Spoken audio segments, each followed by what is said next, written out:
free!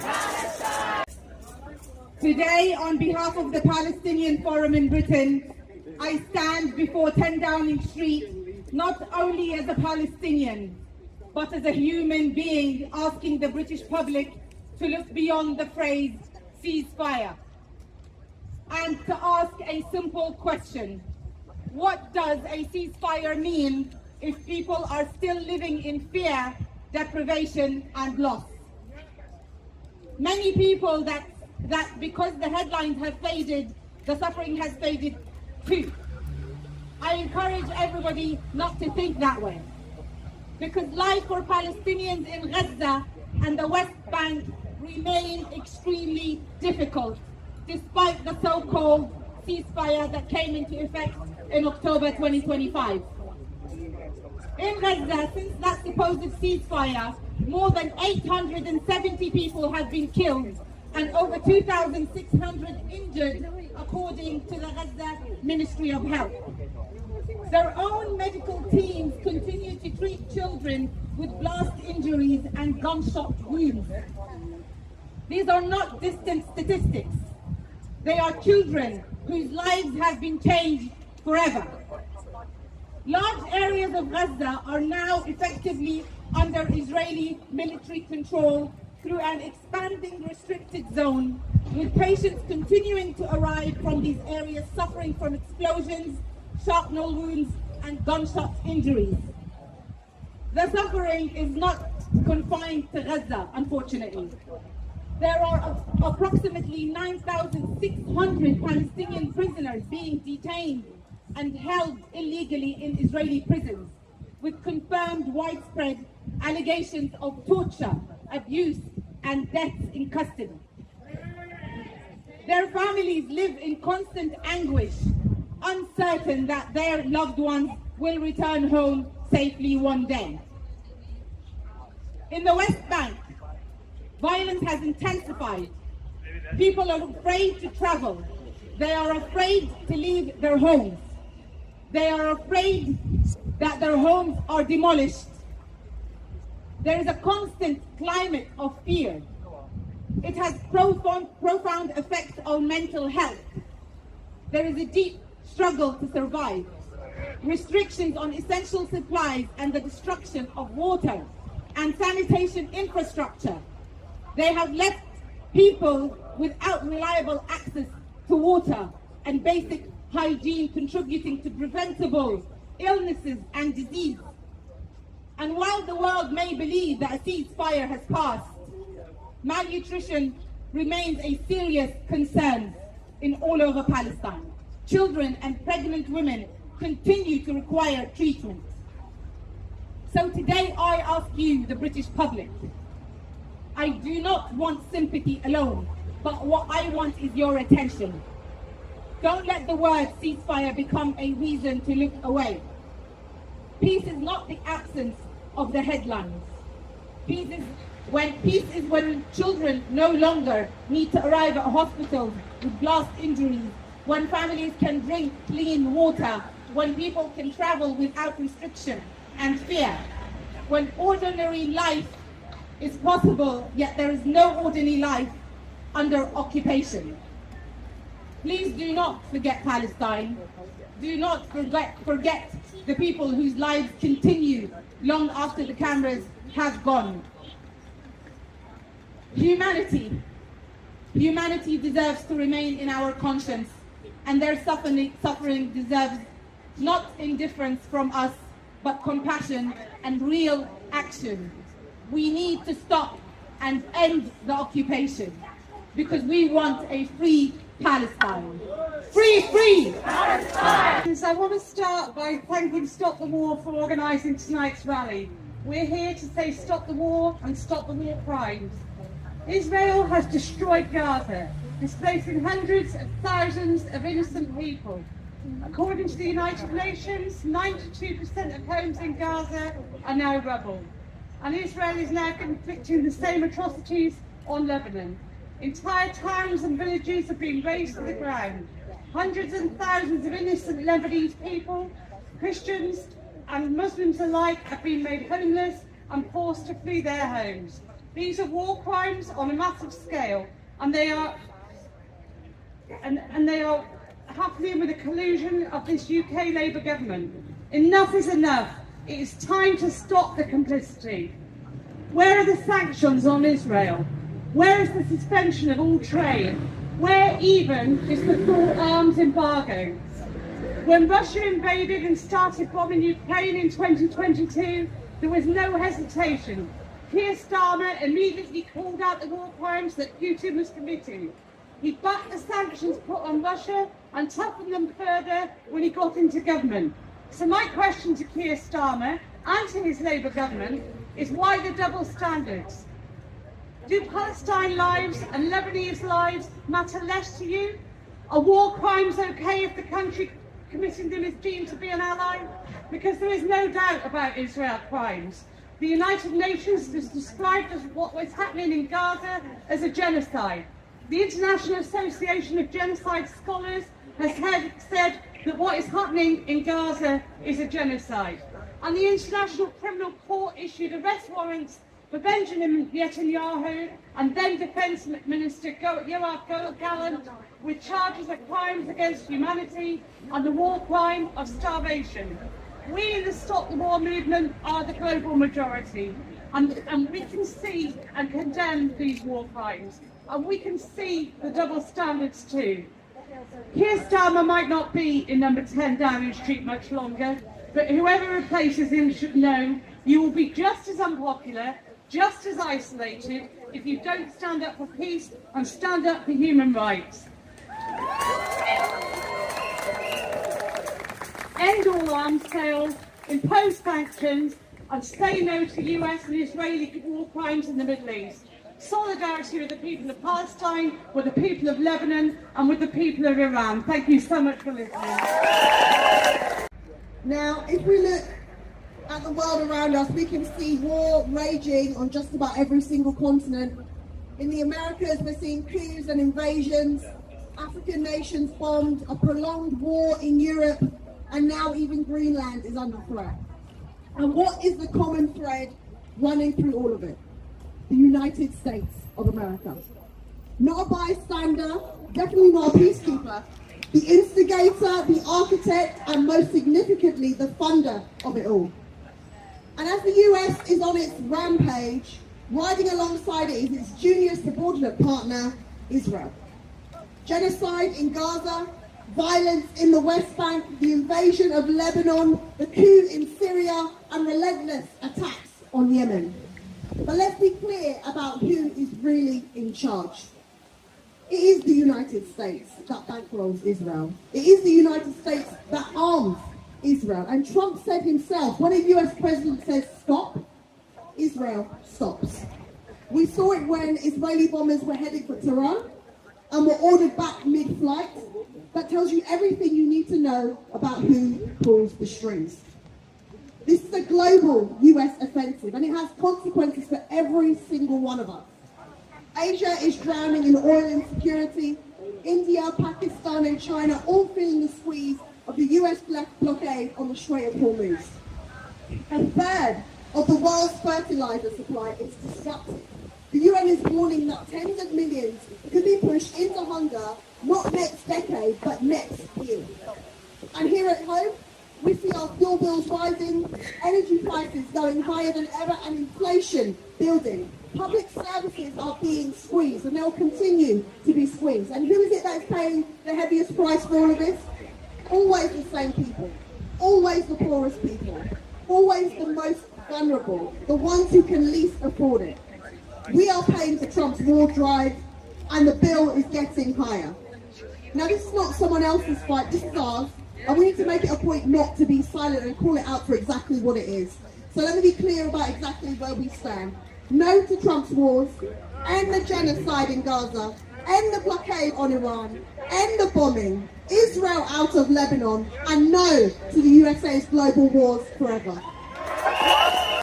A massive thank you to Stop the War, and a massive thank you to every single person who's come out. We will not stop talking about Palestine, now Lebanon, now Iran, now Syria, Now, Libya and anywhere in the world where the imperial colonialist rulers, America, the West, and Israel are committing war crimes and genocide. Ladies and gentlemen, I was elected to stand up with you and speak out for justice for the Palestinian people. In the recent local elections in Dewsbury and Batley, we had all our existing independent candidates re-elected, and we added a further 3 new anti-war, anti-genocide, pro-peace independent candidates. Today I sat in the chamber and listened to the Foreign Secretary offer further symbolic gestures and crocodile tears in the face of the suffering and systemically inflicted by Israel and its abettors on innocent civilians in the Middle East. Israel has carried out nearly 4,400 attacks in Lebanon since March. It has bombed, destroyed or heavily demolished over 100 villages. It has injured over 10,000 Lebanese people and killed almost 3,500, including 128 health workers. Shame! It's also damaged 17 hospitals and closed 3 hospitals in Lebanon. Tyre, the UNESCO World Heritage Site and one of the oldest continuously inhabited cities globally, has been ravaged by Israeli shells. This morning they announced an evacuation of the whole of Tyre, with a population of over 60,000 people, including the Christian quarter, Christian suburb. For the Israelis, it's not about the faith, it's just about anybody who is in their way for their greater Israel plan. And Britain, I'm ashamed to say, as a member of parliament, has been aiding and abetting this plan. How many more cities and villages does Israel have to raze to the ground for this government to act? If the annihilation and the carpet bombing of Gaza, now southern Lebanon and further north with attacks on Beirut is not enough to prompt serious consequences, then what is? It is not up to me to determine the next leader of the Labour Party or the next Prime Minister. But if this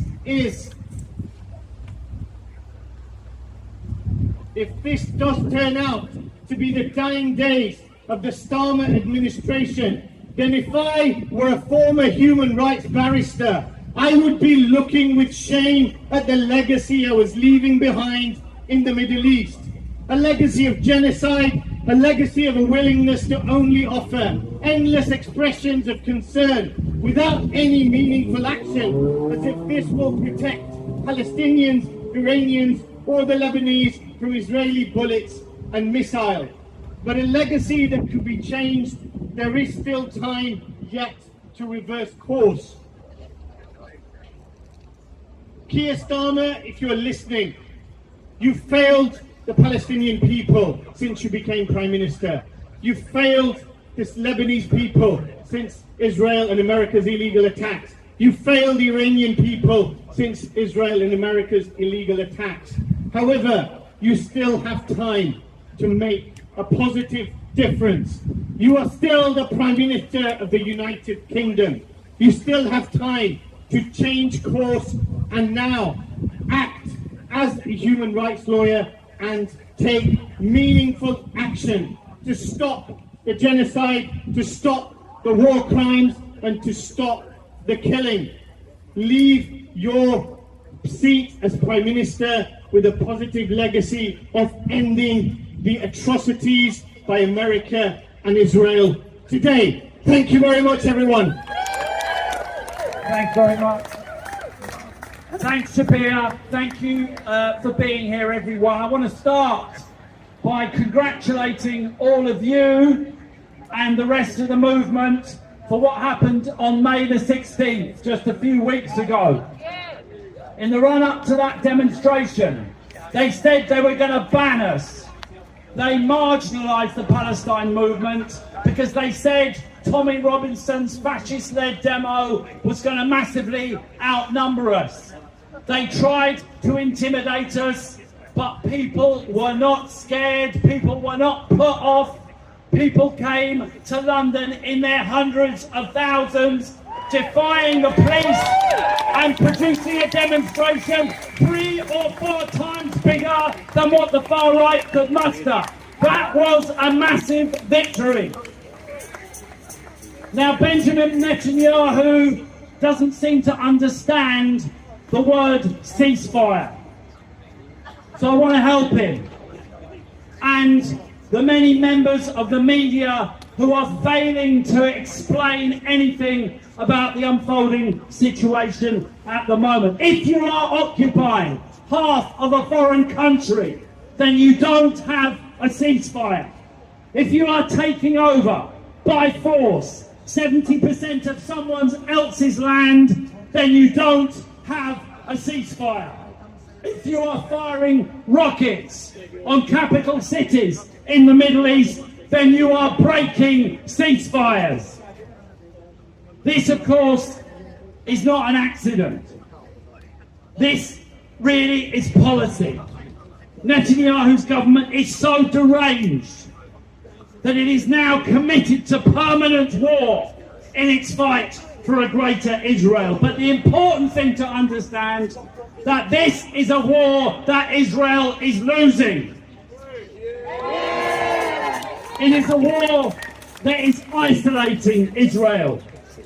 When the most reactionary president of the United States, the country that has over the last few decades enabled everything Israel has done, when the president of the United States says to you, you'd be in prison if it weren't for me, I'm saving your ass, everybody hates you now, everybody hates you because of this.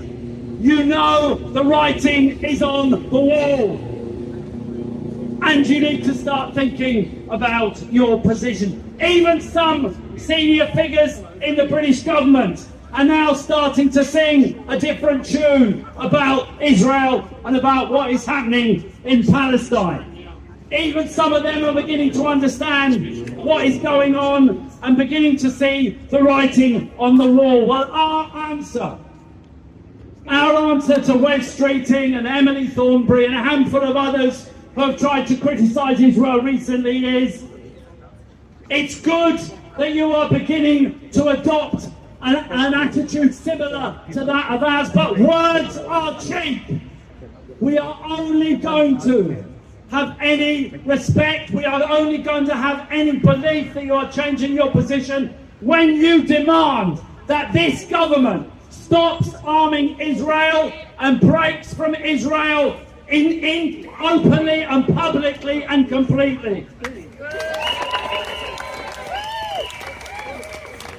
The problem is that Israel remains an essential part of the West's imperial plan to dominate the Middle East. And in the face of a more and more deranged US administration, the message coming from European capitals is rearm, rearm, rearm. In Britain, incredibly, Rachel Reeves is going round the ministries demanding 1% of cuts everywhere, including in welfare, including the NHS, including education, so that she can spend more money on arms. This is an utter disgrace. It flies in the face of all the opinion polls, which people show time after time, understand that these wars are making the world a more dangerous place and would prefer the money to be spent on wages, the money to be spent on welfare, the money to be spent on the things that people in this country so desperately need.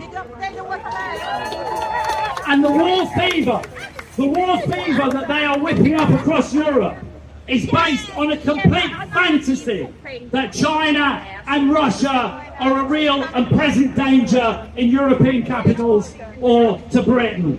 Anyone remotely objective about the situation knows that the real danger in this world comes from the country that has started a war with Iran, a country that backs Israel to the hilt, a country that has removed the government of Venezuela, says it's about to take Cuba, and has threatened Canada and Greenland and God knows where else. The real danger is the US, the real danger is Donald Trump, and we have to force our government to break not just with Donald Trump, but the whole special relationship that has so dogged and dominated our foreign policy for decades. We need to break with Washington, not to build a new European military alliance, but to build a new foreign policy based on peace and justice. For all these reasons, we have to stay in the streets over Palestine. We have to stay in the streets against Israel. We have to stay in the streets against the war that is continuing against Iran. But we also should build next Saturday's anti-war conference that is taking, international anti-war conference that is taking place in central London. Mustafa Barghouti is coming over. The Genoa dockers who have refused to send arms to Israel are coming over. The German school students who are striking against conscription are coming over to the conference, as are hundreds of others from across the continent and beyond. Come to the conference next Saturday, the 20th of June, just up the road in Westminster Central Hall. Stay in the streets, keep fighting, we can win. Greetings and solidarity from CND, the Campaign for Nuclear Disarmament. We support Palestine, justice and freedom for Palestine. We support the people of Lebanon who are being bombed by Israel, and the people of Iran, with Donald Trump and Netanyahu blocking a deal that will bring an end to the fighting. If you look at the photographs and TV on Lebanon, it's beginning to look like a second Palestine. Thousands killed, many more injured, communities, homes, schools, hospitals, all destroyed. Netanyahu is replaying the Gaza playbook. The situation is extremely dire across the Middle East, and we want to give our thanks to everyone who has turned out here today at 24 hours notice to express their solidarity.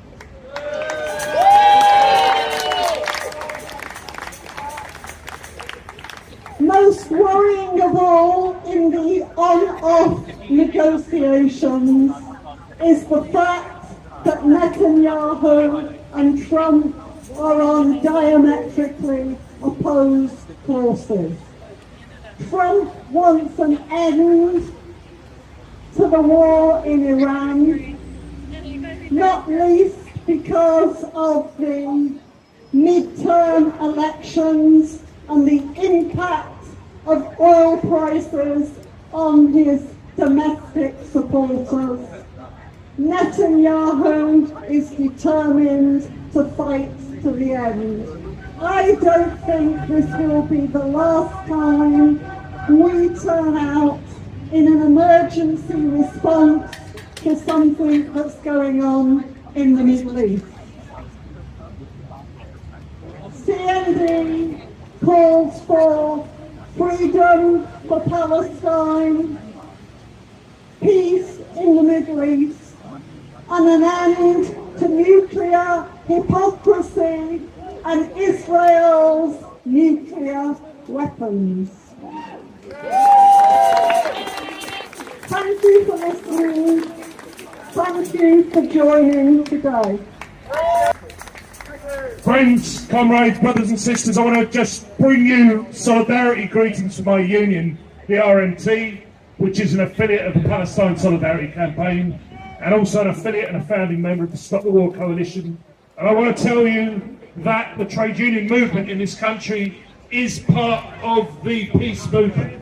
We are part of the peace movement, and it's time that the peace movement call on the trade unions to stand up against Netanyahu's war, which is Trump's war, which is Starmer's war, and John Healey's war. And I understand that John Healey's down at the GMB Congress, which is taking place, the General Municipal Border Makers Union Congress, which is taking place at the moment, and is about to make a speech where he pledges that the £12 billion of additional spending on arms that this government, the British government, is about to announce is going to be spent in British factories with British jobs for British workers. Well, the British peace movement, the international peace movement, and the international trade union movement needs to stand up and tell John Healey, we've had enough of your rubbish.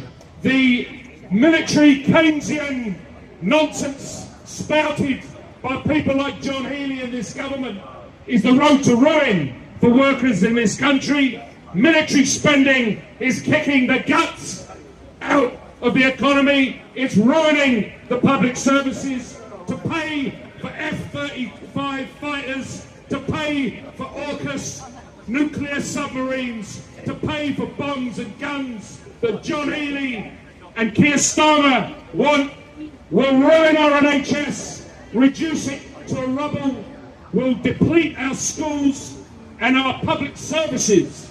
It's up to all of us to turn around and reject the road to war, the road to ruin, the road to immiseration that's been sketched out by this government in Britain and is being practiced by Netanyahu on behalf of Donald Trump today in Gaza, in Lebanon, and in Iran. And I want to also just bring you greetings from the Committee for the Defence of the Iranian People's Rights. We had an executive committee meeting this afternoon. It's quite clear that the Iranian people are the pawns in this war. They are being hit willy-nilly by Israeli attacks with the clear collusion and encouragement of Donald Trump, despite all the flannel that you'll hear in the newspapers and in the media about how Donald Trump talks tough to Netanyahu. There's no way Israel can fly a plane. There's no way Israel can drop a bomb or fire a missile without the permission of the President of the United States and without being rearmed by the United States and Britain. So it's up to us. It's up to workers in this country. It's up to the peace movement, the anti-war movement in this country to come together and form an unstoppable movement that will overturn this current policy that has been practiced by this government and bring this government to its knees. We cannot have a government in this country colluding with genocide as we have had for the last several years. We cannot live in this country where we are arming people like Benjamin Netanyahu and his forces to do what Friedrich Merz, the German Chancellor, called our dirty work. That's what the German Chancellor refers to when he talks about the extermination of people in Palestine and Gaza, and indeed the extermination of people in Iran. So the message is clear. I want to repeat the call made by my comrade Chris Nynham for everyone here and everyone who's watching and listening to get yourselves to the international meeting against war at Westminster Central Hall on Saturday, the 20th of June. Get your tickets now. They're running out. We'll have an array of speakers there from across the peace movement, internationally, in the United States, across Europe, from Russia, from Ukraine, people who are standing bravely against war, against militarization, against conscription. Comrades, solidarity, I'll see you there. Thank you. Good afternoon, everybody. Thank you very much for being here. You don't realise how important it is for us to continually turn out. Thank you. It's important for us all to continually turn out in solidarity with the victims of war and obviously with the people of Palestine. What we're witnessing now is a continuation of Israeli expansion, the continued occupation of Gaza, the bombardment of wholly innocent people in tents and ruined buildings in Gaza, and the continued denial of medicine, food, water, power, and all the things that are necessary. And this goes on and on and on. Think of the mental health trauma of children being brought up amongst rubble. There are now 63 million tons of rubble in Gaza, which will take years to move with all the equipment that would be available. At the moment there's hardly any equipment available. People are just surviving, living amongst the rubble. And on top of that, Israel has drawn this arbitrary yellow line in which now 60% of Gaza is denied to the Palestinian people. The restriction and the constriction is getting tighter and tighter as the remaining Palestinian people are surrounded by an ever closer encirclement of IDF forces and literal fences, driving them towards the sea, towards the beaches. And the rest of the world seems to observe all this on television as though it's just one of those things we watch on television every night. I can't be silent, you can't be silent, we won't be silent as long as the Palestinian people are under threat and under occupation. This is a war crime of the highest possible order. And in the West Bank, the IDF arms the settlers, tells them which village to destroy, which well to poison, which trees to take down, which animals to steal, which village's economy is going to be completely destroyed by their behaviour. And they carry on doing it all the time. The government has finally said it thinks this is a bad thing. It's the British government. I agree, it's a very bad thing. They've also said they want to have sanctions against individual Israeli ministers. Fine, I agree with that. However, what about sanctions against Israel for the illegal occupation in the first place? What about sanctions against them for the occupation of Gaza? And then you look across the border to the north, the bombing of Iran, the continued bombing of Iran, and well played Pakistan at least trying to negotiate a ceasefire and bring about some kind of peace. I don't want this war to go on. I don't want the bombardment of Iran to go on. I want to see peace and the Iranian people able to live in peace and to decide their own future, free from the attentions of the United States. The British government claims that it is not involved in the war in Iran. And they keep telling me that. Indeed, one of the ministers assured me that no weapons will be used that could possibly be used to kill anybody in Iran. Well, if that is the case, why are we still sharing security information with Israel? Why are we still providing parts for the F-35 jets that undertake the bombardment?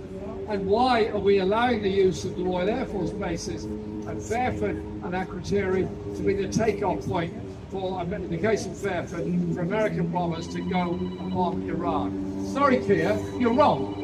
We are actually involved in the war. We are bombarding Iran, and we are killing people there. The issues, therefore, are what we do about it politically in this country. Keir Starmer has got himself into no end of problems over the past 2 years, and whilst I'm a very normal, decent human being and have lots of sympathy with people in trouble, I advise him to get himself out of his trouble by getting out of the way. That would be quite helpful. But the alternatives, I have written to Andy Burnham, who is the putative next leader of the Labour Party in Prime Minister, asking for an explanation as to what his policy actually is, whether he will support a Gaza inquiry, whether he will halt all arms supplies and all arms dealing with Israel or not. Otherwise, there is no change there is a carry-on of the British position, which is essentially one of military, economic and political support for Israel. The supply of British weapons is part of the appalling global arms trade and arms industry. $2.7 trillion last year spent on weapons globally. That figure will be well over $3 trillion this year and still rising after that. On Sunday, I'll be in Brussels, where we're having a European rally against militarism across Europe.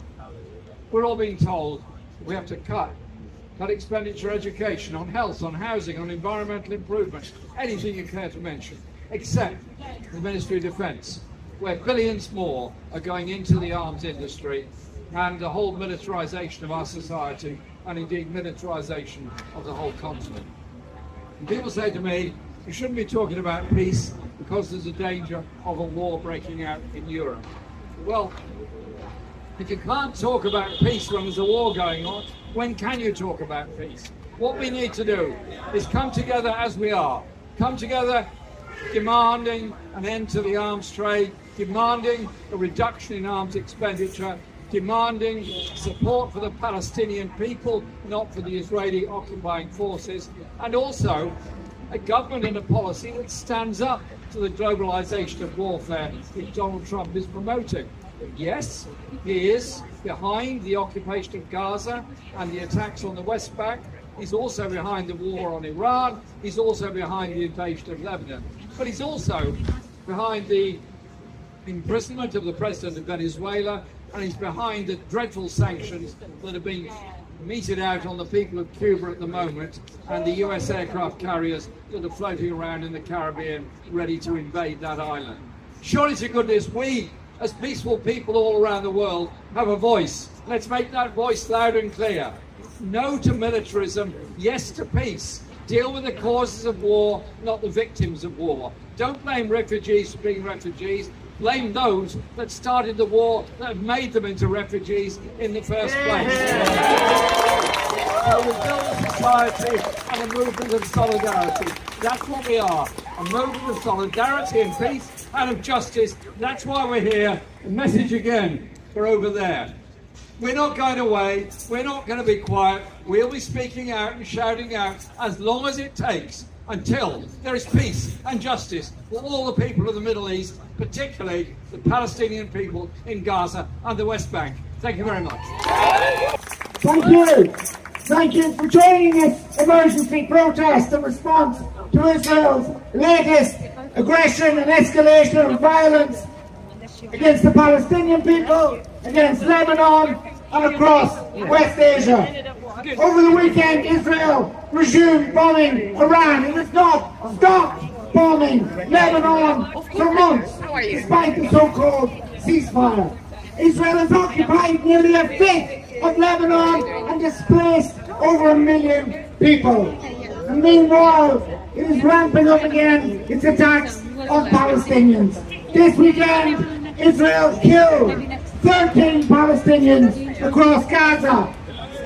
And in the West Bank too, it continues to murder Palestinian civilians with impunity.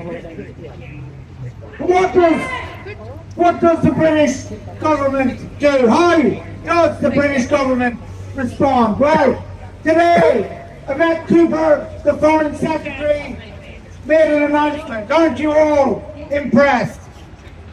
To much fanfare, she announced a new set of sanctions against 6 companies and individuals involved in financing, enabling and carrying out settler violence in the illegally occupied West Bank. That's right, not 600, not 6,000, 6 companies and individuals. But don't worry, that's not all.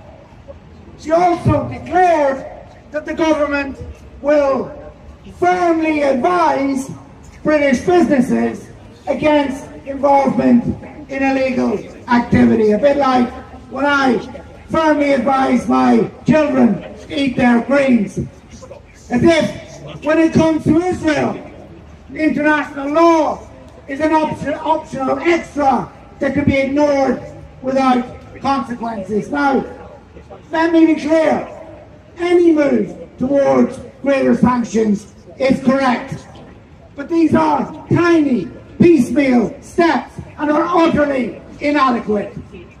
They do not come close, don't scratch the surface of what is needed for the government to abide by its legal obligations to end all involvement in Israel's illegal settler enterprise, its genocide and other crimes against the Palestinian people. So why has the government decided to make this move? Have they found their moral compass now that there might be a vacancy in Downing Street across the road? Of course not. The government has only taken these steps because of your campaigning. In these past few days alone, over 21,000 people have written to the Home Secretary demanding that she ban the Israeli real estate event that is due to take place in London on Saturday, which is promoting the sale of land in illegal settlements. Now, if the government does not act, if it does not stop this disgraceful sale of stolen land, then you will know everything you need to know about the shallowness and dishonesty of what is being announced today. So we will not be distracted by false promises or by crumbs, any more than we will be silenced by those who want to drive us off the streets. No, our work continues, inspired by the Palestinian call for boycott, divestment and sanctions. We and millions like us will continue to pressure shops not to stock products made in Israeli settlements, to confront Barclays and other banks implicated in the arms trade with Israel, to organise for Palestine in our universities, our workplaces and our communities, and to push for divestment in local councils. This work continues. This struggle goes on until the government finally takes meaningful action to end its complicity with Israel's crimes, until Palestine is finally free. Thank you. Free Palestine.